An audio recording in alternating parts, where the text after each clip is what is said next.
Hello बच्चों, मैं प्रतीक कुमार इस वीडियो में आप लोगों के लिए वृत्त का टॉपिक लेकर आया हूं। इसमें हम वृत्त के बेसिक कंसेप्ट पढ़ेंगे, जैसे व्यास क्या होता है, जीवा क्या होती है, त्रिज्या क्या होती है, त्रिज्या खंड क्या होता है और वृत्त खंड क्या होता है।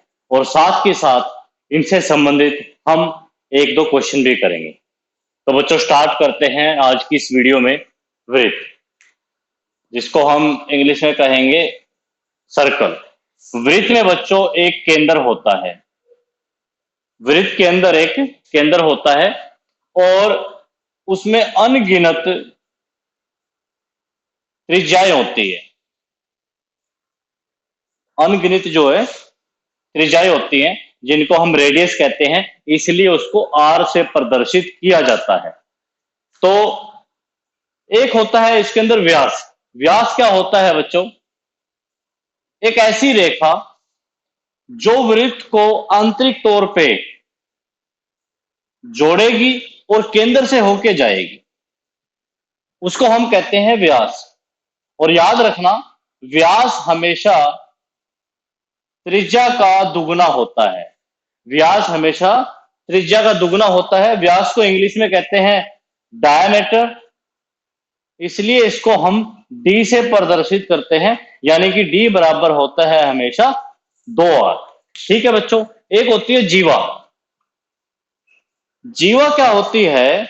जीवा एक ऐसी रेखा होती है या एक रेखाखंड होता है जो वृत्त के दो आंतरिक भागों को आपस में जोड़ता है।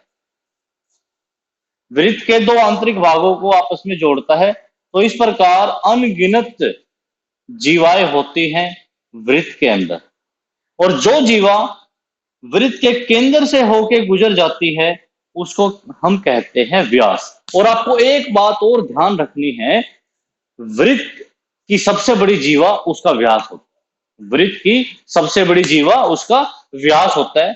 ये मैं आपको एक उदाहरण से भी बता देता हूं। सपोज करो ये हमारे पास वृत्त है, ये उसका केंद्र है। ये एक ऐसी जीवा है जो उस केंद्र से होके गुजरती है। जो केंद्र से होके गुजरेगी उसको हम कहेंगे व्यास, या दूसरे शब्दों में यह भी कह सकते हैं वृत्त की सबसे बड़ी जीवा उसका व्यास होता है। इससे अलग और जितनी भी जीवाएं बनेंगी वो इससे छोटी होती जाएंगी। जैसा इससे दूर बनती जाएंगी ना, उनकी लेंथ जो है, उनकी उनकी लंबाई जो है व्यास से छोटी होगी। तो ये बात तय है कि वृत्त की सबसे बड़ी जीवा उसका व्यास होता है, और व्यास हमेशा त्रिज्या का दुगुना होता है। इसमें कुछ बच्चों बेसिक से फॉर्मूले याद रखने हैं। एक तो वृत्त का क्षेत्रफल आपको याद रखना है, पाई आर स्क्वायर, पाई आर का वर्ग। और पाई का मान 22/7 होता है। कई बार हमें डायरेक्ट पाई का मान 3.14 भी रखने के लिए दे दिया जाता है। ठीक है बच्चों, क्षेत्रफल। और एक होती है परिधि, जिसको हम कहते हैं सर्क्यूमफेरेंस। परिधि क्या होती है?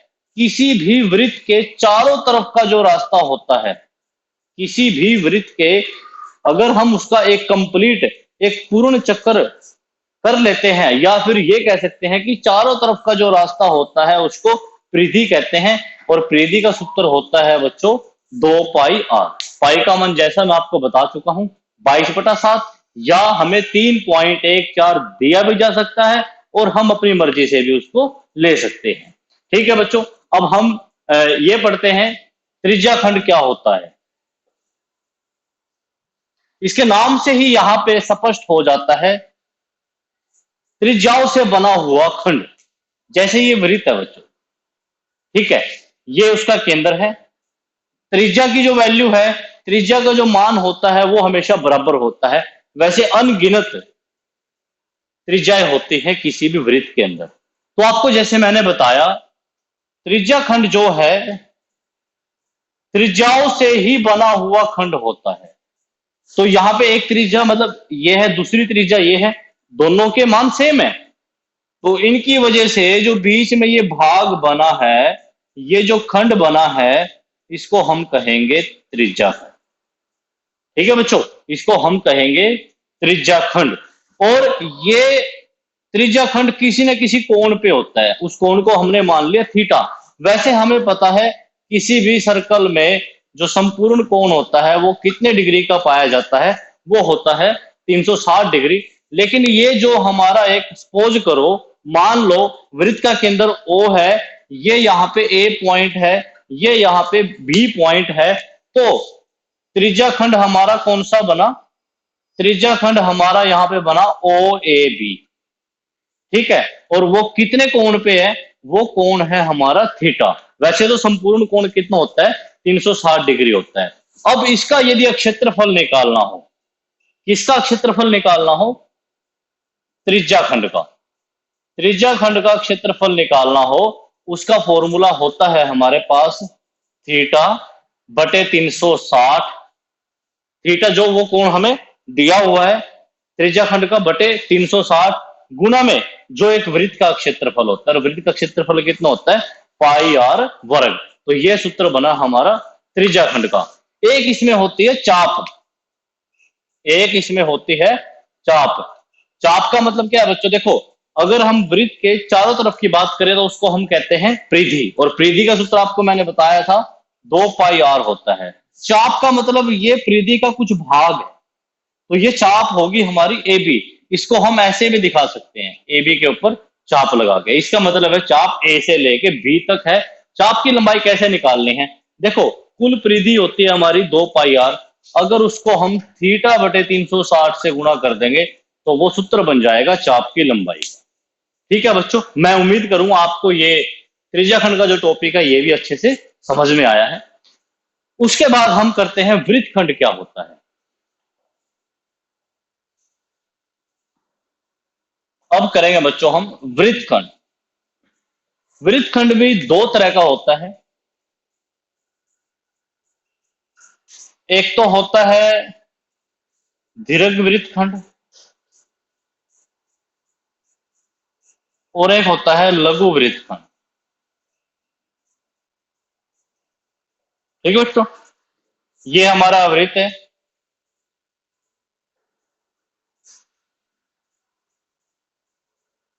वृत्त के अंदर ये केंद्र रहेगा। ठीक है, त्रिज्याओं के द्वारा ये बन गया त्रिज्या खंड। ये हमने माना था O, ये मेरी चाप है यहाँ पे ए बी। अगर मैं ए से बी तक एक जीवा मिला देता हूं, ठीक है जी, ए से लेकर बी तक मैंने एक जीवा मिला दी। जीवा मिलाने के बाद जो बाकी जो भाग बचेगा, उस भाग को हम कहते हैं वृत्त खंड। तो यहाँ पे वृत्त खंड हमारे पास दो तरह के हैं। अगर मैं इस पूरे पोर्शन को यहां से हटा देता हूं, ठीक है बच्चों, तो ये जो छोटे वाला भाग बचा है इसको कहेंगे लघु वृत्त खंड। अगर मैं इस भाग को हटा के बाकी को छोड़ देता हूं, वो रहेगा मेरा दीर्घ वृत्त। ठीक है बच्चों, मेन बात इसका क्षेत्रफल कैसे निकालते हैं। इसका क्षेत्रफल कैसे निकालते हैं? देखो, त्रिज्या खंड का क्षेत्रफल हमें निकालना आता है, वो हमने अभी फॉर्मूला लिखा भी था, थीटा बटे 360 गुणा पाई आर वर्ग। ये इस पूरे त्रिज्या खंड का क्षेत्रफल निकलता है ओ ए बी का। ठीक है, अगर मैं उसमें से ये ऊपर जो त्रिभुज बनी है, ये जो ऊपर हमारी त्रिभुज बनी है, यदि उसका क्षेत्रफल माइनस कर देता हूं, घटा देता हूं, बाकी जो क्षेत्रफल बचेगा वो किसका बचेगा? वो इस लघु वृत्त खंड का क्षेत्रफल बचेगा। ठीक है बच्चों, मैं उसको रिपीट कर रहा हूं। सबसे पहले मतलब अगर हमें वृत्त खंड का क्षेत्रफल पूछ ले हमारे से कि लघु वृत्त खंड का क्षेत्रफल बताओ, तो पहले तो हम एक त्रिज्या खंड का क्षेत्रफल निकाल लेंगे, थीटा बटे 360 गुणा पाई आर स्क्वायर। उसके बाद उसमें से माइनस कर देंगे उस ट्रायंगल का एरिया, उस त्रिभुज का एरिया। माइनस करने के बाद जो हमारे पास बचेगा वो बचेगा लघु वृत्त। ठीक है बच्चों, अब हम इनसे संबंधित कुछ क्वेश्चन करते हैं। सिंपल सा क्वेश्चन करते हैं पहले। आपको एक वृत्त दे दिया, उसकी त्रिज्या दे दी 7 सेंटीमीटर। ठीक है जी, त्रिज्या कितनी दे दी? 7 सेंटीमीटर। अगर आपसे क्षेत्रफल पूछ लिया जाए तो क्षेत्रफल का सूत्र क्या होता है? पाई आर वर्ग। पाई का मान 22/7, या अगर 3.14 आपको दे दिया जाता है 3.14 भी उसको ले सकते हैं। आर कितना है हमारा, आर है 7, तो 7 से 7 कैंसिल हो जाएगा। सपोज करो क्या ये हमें सेंटीमीटर में दे रखी थी त्रिज्या, तो जो क्षेत्रफल आएगा वो आएगा वर्ग सेंटीमीटर में, क्योंकि क्षेत्रफल हमेशा वर्ग में ही आते हैं। तो 22 के और 7 की गुणा कर देंगे 154, तो इसका मतलब वृत्त का क्षेत्रफल क्या आ जाएगा, 154 वर्ग सेंटीमीटर। अगर आप लोगों से ये पूछ लेता है इस क्वेश्चन में परिधि बताओ, परिधि का सूत्र क्या होता है, 2 पाई आर, पाई का मान 22/7 और आर का मान 7, 7 से 7 कैंसल। इसका मतलब उसके जो चारों तरफ का जो रास्ता है वृत्त के वो कितना है, 44 सेंटीमीटर। ये तो बच्चों सिंपल क्वेश्चन थे वृत्त के क्षेत्रफल और उसकी परिधि से संबंधित।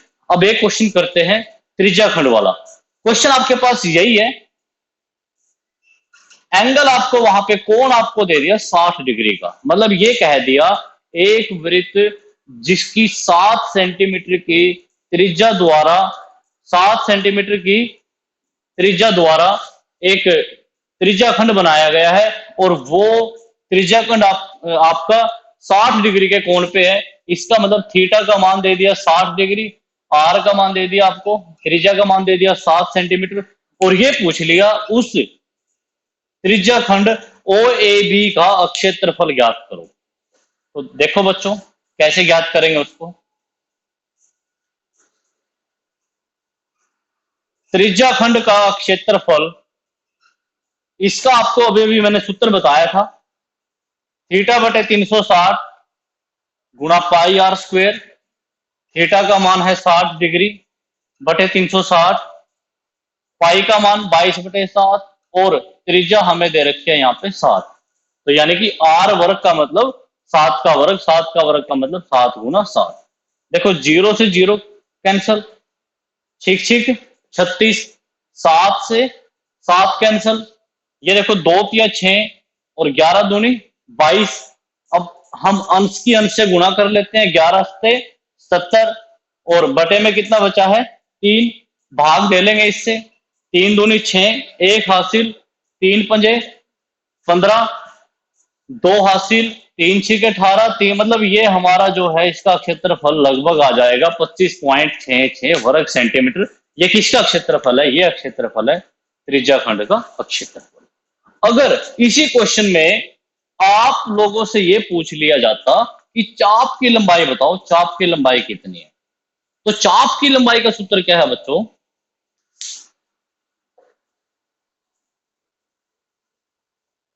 चाप की लंबाई सूत्र बताया था आप लोगों को, थीटा बटे 360 गुणा में जो वृत्त की परिधि होती है 2 पाई आर।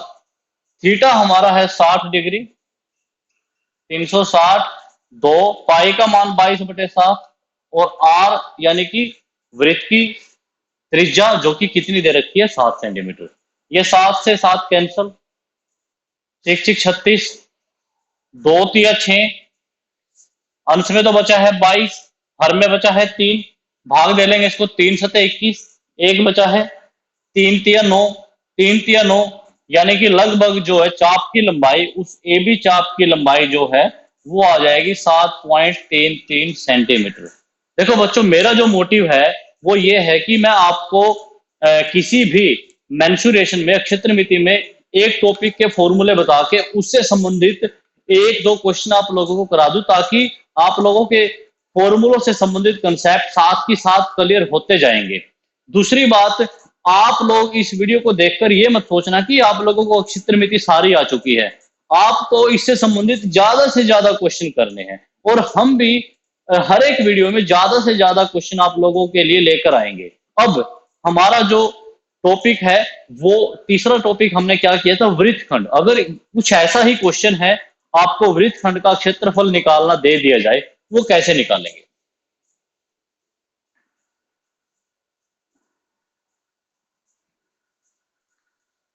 क्वेश्चन देखो बच्चों, वैसे आपको मैंने बताया था ये वृत्त है, ये उसका केंद्र है ओ, जीवा सॉरी चाप है ए बी, ये हमारा कंप्लीट, ये संपूर्ण हमारा बनता है त्रिज्या खंड, त्रिज्या खंड में से यदि हम इस त्रिभुज का क्षेत्रफल माइनस कर देंगे तो किसका बचेगा, वृत्तखंड का।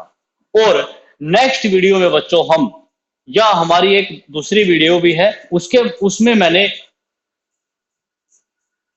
त्रिभुजों के बारे में बता रखा है कि कितने प्रकार की हमारे पास ट्रायंगल होती है और उनके क्षेत्रफल जो है कैसे कैसे निकालते हैं। ठीक है बच्चों, मैं उम्मीद करता हूं मेरे द्वारा इस वीडियो में जो बताया है अच्छी तरीके से आप लोगों को समझ में आया होगा। और नेक्स्ट वीडियो में मैं वृत्तखंड, त्रिज्याखंड और वृत्त से संबंधित और ज्यादा क्वेश्चन आप लोगों के लिए लेकर आऊंगा। और दूसरी बात बच्चों, अगर आप लोगों को ये वीडियो अच्छी लगती है तो आप इसको शेयर करो, लाइक करो। उसका फायदा उन बच्चों को मिलेगा जो मतलब घर पे बैठे हैं और घर पे बैठ के निःशुल्क इन वीडियो को देखकर अपने एग्जाम की तैयारी कर सकते हैं। Thank you so much.